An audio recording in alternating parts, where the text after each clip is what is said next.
اینجا حاجی فیض‌الله سوال کرده است مسئله قربانی ده که نمی بعضی گپ‌های میشود که با در اومدن ماه ذوالحجه شخصایی که قصد قربانی دارن ناخن نگیرن، موی سر نتراشن، همین چقدر اصل دارن، حقیقت دارن ندارن. حقیقتا سوالی بسیار با مورد و بجو، خاصتا که این الحمدلله قربانی را اومده است. خدا با شکر که آدمای قربانی کردن در بین مسلمانان زیاد شده، سال به سال زیاد می شود.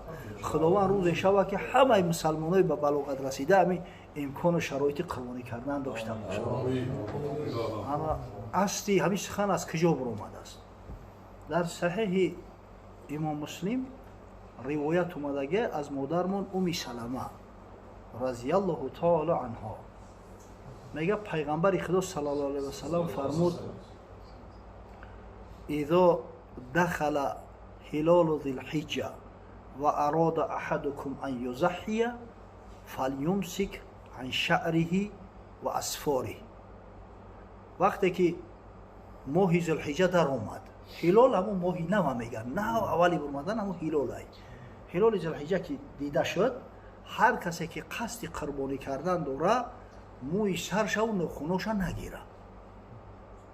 از زبان پیغمبر صلی الله علیه و سلم گفته است. در صحیح مسلم اومده، در پهلوی صحیح بخاری صحیح ترین کتاب حدیث حساب میکنه، در صحتش جای شک نیست. یعنی که از روز یکم ذوالحجه کسایی که قربانی دهم ذوالحجه ده میشود، کسایی که قصد قربانی دارن همین مدت 10 روز ده ناخن و موی سرشون نگیرن. 10 روز پیش. بله. اما حکمی در مذهب امام اعظم ابو حنیفه مستحبه، مستحب. ولی بعضی امرهای هستن کسایی دعوا میکنن فلیمسک، آخه اون لام امرای، بعضی امرهای هستن که امر استحبابی میگن اورا. اگر اورا امر استحبابی نگیریم، خدای تعالی میگه فانکحوا ما طاب لکم من النساء مثنی و ثلاث و رباع. امر قطعی که مقصد 2 زن بگیره، 3 زن بگیره، 4 زن بگیره. این کسایی نمیگیرن 4 زن گناهگار میشوند. این امر استحبابی کسی امکان و شرایط داره. مقصد همین مقصد همتری امرای استحبابی زیاد هستند. یکیش این همیه که مقصد در مذهب ما میگن که همیه که ناخن موی سرش نگیره با او خاطر که با خاطر ضبط میکنه خچه شبیه همو کسایی که در حج هستن شبیه همو میکنه و قربانی کرده است که برای قربت پیش پروردگار. اما مقصد اگر کرد ثواب میگیره، نه که اگر نکرد گناهگار نمیشه. ایام چند ثواب میمونه و گناهگار نمیشه. برای چی گناهگار نمیشه؟ به خاطر آنکه مادرمان بی عایشه رضی الله تعالی عنها حدیثی را روایت کرده است. این حدیث با متفق علیه است، هم بخاری و هم مسلمی را آوردگیان. یعنی این قوی تره اگر در اصل بگیریم. میگه پیغمبر خدا صلی الله علیه و سلم از مدینه منوره میگه همون شترای قربانی را میفرستاد، هدیه میفرستاد. انا من میگم قلاده شترو را من خودم میبافتم. از هیچ کاری که حاجی نفسش باز میداره حضرت باز نمیدوش خچه. همین محرم از چی خچه باز میداره؟ محرم خوشبویی نمیکنه، محرم ناخن نمیگیره، محرم مو را نمیتراشه، محرم مثلا جماع نمیکنه. این همین چیزا مقصد پیغمبر از یگان کارش نفسش باز نمیدوشه، همین کارو را میکرد. مقصد از جمله همین گرفتن ناخن و موی سرم مقصد همینجا اومدگی ایده. یعنی که اینجا رخصتی مطلق اومده است که پیغمبر معنا میکرد. همین خاطر میگن که اون جایی که پیغمبر گفته است که موی سر نگیره و ناخن نگیره، این امر استحبابیه. یعنی کسی امکانیت داره و شرایط داره و همین کارا بکنه ثوابی بیشتر میگیره. اما اگر کسی امکانیت نداشت یگان کاری در بام بود همه ای کارا کرده نمیتونه کو. اینا مثلا شخصایی که در آبشپیت کار میکنن، پاورن، یا کسایی که در بالیسا کار میکنن، دختران، امکان داره که اوقید مثلا مدتی 10 روز ناخنش نگیره، ناخنو کلون میشوند. این نظر همین سانیتاری را مگر بگیری او را من میکنه. یا اینا کسایی که در خدمت حربی هستند نمیتونن کو. همین خاطر هر کسی از شما اگر امکانیت داشته باشه، اختیارش در دست خودش باشه، بهتر اون است که مقصد همین نگیره. مو را و ناخن اینجا فقط موی سر در نظر داشته نشده است، موی زیری کش، موی زیری ناف، همین را باید که نگیری. агар нагирифтӣ иншоалло савоби зиёдтарак мегирӣ, не ки агар касе гирифтам гунаҳгор намешавад. ҳукми шариат худованд ҳифз кунад.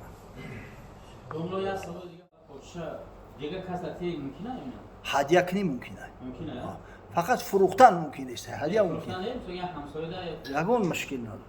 агар ба шарти ҳам қасоб ҳом мекушаку дар ивази корш бугӯям калапочара битум дуруст намешавад. бояд пули қасоба битӣ, не ки агар ба шарте ки пули қасоба додиву бо изофа мақсад ки бо ба хотири дилаш гарм шидана дигар калав почарам битӣ ай пеши худ ягон мушкил надорад. بعد همین حقیق قصابه گوشت قطعی سون قطعی نگاه کنن بهترش هم انا اصلا از گوشت قربانی حق قصابه را شد کردن ممکن نیست، هیچ ممکن نیست. سومتی محصولاتش میتی، اردش میتی، روغنش میتی، یعنی اجازه داره. نه که همون گوشت قربانی خودت یکون چیش حق و این علاقه پول در عوضی کار میشود، یعنی که گویا تو فروخته است همون گوشت درست نیست، حرامه. بله. هم سوم شابتی هم کم تر گوشتش بودی میشه. حدیا بودی میشه. باید خیلی میکنه برای میشه. فول شابتی بعد حضرت یک سوال دیگه همون قربانی را مثلا 3 تقسیم تقسیمش و طرف یک تقسیمش خریده و سوم تقسیمش میشه. انا شخصایی که امکان و شرایط خوب دارن مستحب است که همون مال کشتگی را مال قربانی را به 3 حصه تقسیم کنند. یک حصه حقی فرزندای خودشون در خونه‌شون، یک حصه را باید در کمبغلا تقسیم کنند، صدقه میگن اینا.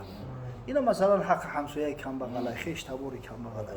یک حصه که دیگه شما میگیره طعام دوزه، یگون رفیقش میآید، یا خویشش میآید و پیشش میکشه. نه که کسایی که امکانیت ندارن، مثلا اهل بیت چون زیادتر که خونه شده و بهتر است که همش در خودشون صرف کنن. پیسرات از گذشته میشه. یوکشتنش چی نداره بود؟ کشتگی پیسرات میگذرونه میشه. حدیث است در این مسئله. حضرت رسول الله صلی الله علیه و سلم میگه عظیم الضحایاکم فانه علی صراط مطایاکم. همون قربانیاتون کلان کلان کنه که بالای پل صراط مقصد سواری تو همون میشه، چرپای سواری تو همون میشه. حدیث اومده در این مسئله. همه در بیشتری همون خطبه‌هایی که در روز عید قربان میخوندن پیش همه حدیث هم بود، همه عظیم الضحایاکم. یوکشتنش فرق نداره نه مسافه هیچ فرق نداره. نه شرط در خانه بیرون نه شرط نیست.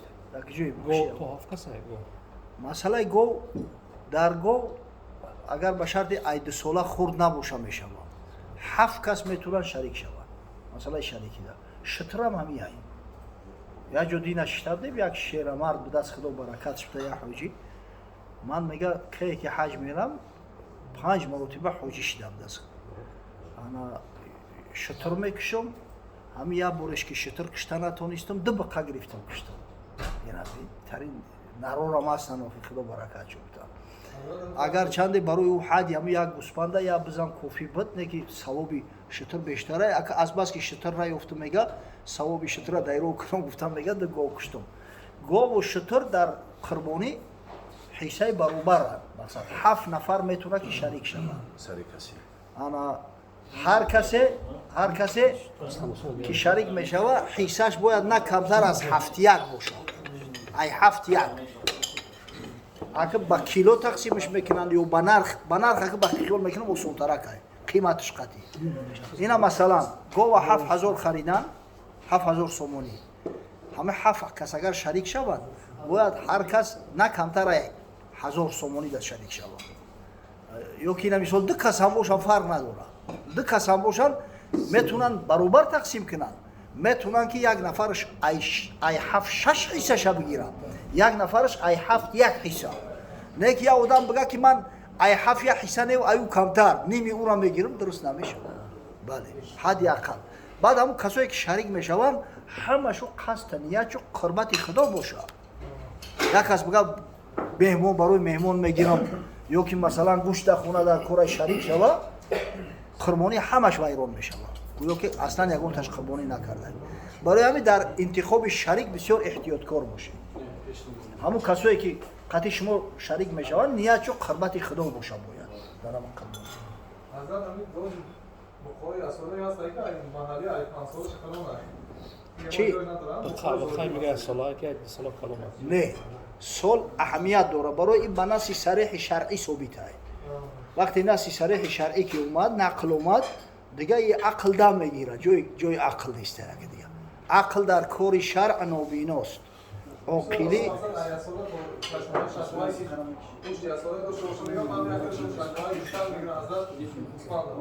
مسئله فقط همین مسئله گوسپنده همیرم به حدیث پیغمبر صلی الله علیه و سلم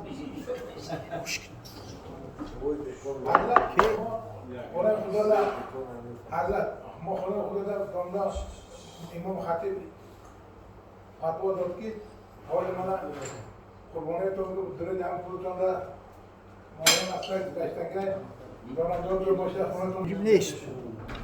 او مولی که در اونجا حاجی ها میکشن این را حدی میگن هدیه و قربانی نیست. قربانی برای غیر حاجی ها او هدیه از بس که مسافر رای تو زمانی که به وطن بر نگرده قربانی در کلش وجب نمیشه و حاجی را خیلی البته در خونه اگر فرزندای کلان باشن خودشون با کار فعالیت داشته باشن صاحب نصاب زکات باشن و ایتری خودشون میکشن ایتری تو نه اما از نام حاجی که در حرمه در اینجا کشتن چی معنی نداره. برکت شما سوال شما جواب شده نه که سوال قوری ماند و خیغاو جده پرت افته میشه. خدا استاد برکت سوال به نهایت سوال مهم است. همه حیوانایی که شارع پیغمبر صلی الله علیه و سلم برای ما بیان کرده است فقط همیا قربانی میشوند. یگان چیز دیگه نمیشود. قربانی چی میشود؟ شتر هم باید نه کمتر از 5 ساله باشه. در شتر 7 کس شریک شده میتونن. دویم گو خوب نر باشه و خوب ماده. نه کمتر از 2 ساله باشه. همیدم 7 کس شریک شده میتونن. سوم گوسپند. خیلی گوسپند چهارمش بزای اینو برای یک کسای هر قدر کلان باشن اگر هم بزای پاکستانی ای 2 ساله را کلان اگر هم تریدم که باشه ای تن یک کس میشود. دیگه یگان نمود حیوان قربانی کرده نمیشود. این اسب کلان ای ببینید اسب اصلا بگیریم حلال ای کو نزد جمهور میگه همین اسب قربانی کردن درست نیست. یا اینم یگان کس او را شکار کرد زنده و حیوان وحشی ای در قربانی فقط حیوان خانگی اونم نام برشیدگی درسته. یا آدم گفت که ایبز در شترمرغ گوشت زیاد داره یا ایندوک گوشت زیاد داره ایندوک میکشم نمیشه و قربانی درست نمیشه. همه خیر احسان میشه و که با او ایندوک با همین چیزا قربانی نمیشه. برای قربانی همین مولایی که خاص ذکر شدیان همیان اوهو نمیشه. نه اوهو نمیشه.